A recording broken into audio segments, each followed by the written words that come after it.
People often ask why, of all the animals in the world, we chose reindeer. The truth is, I didn't grow up dreaming of owning them. In fact, the idea began because of my mom. She had recently had a hip replacement, so I drove up to Washington to help care for her while she recovered. As she got stronger, I planned little excursions to help build her confidence. Each outing was just a little farther from home from the last and a little more tricky. The final adventure was a 3-hour drive to a reindeer farm. By then, Daniel had flown up to help me make the long drive back to California, so the three of us went together. I still remember what it felt like standing next to real reindeer. Until that day, reindeer had only existed in my imagination.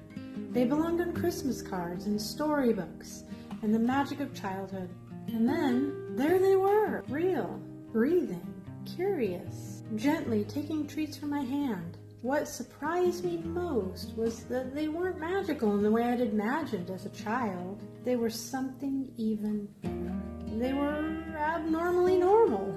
If you've ever read The Velveteen Rabbit, you'll understand what I mean. There's a moment when something you've only known through stories suddenly becomes real. That's what it felt like. I left that farm carrying something I couldn't quite explain. Not a business plan, not even a dream, just a tiny seed that had quietly taken root. Months later, after one unforgettable sunrise following a difficult night in the emergency room, I looked at Daniel and I said, "Let's open a reindeer farm." At that time, I thought that sentence came out of nowhere. Looking back, I think it began on that quiet afternoon, standing beside a reindeer long before I even knew my life was about to change. I'll see you next Sunday.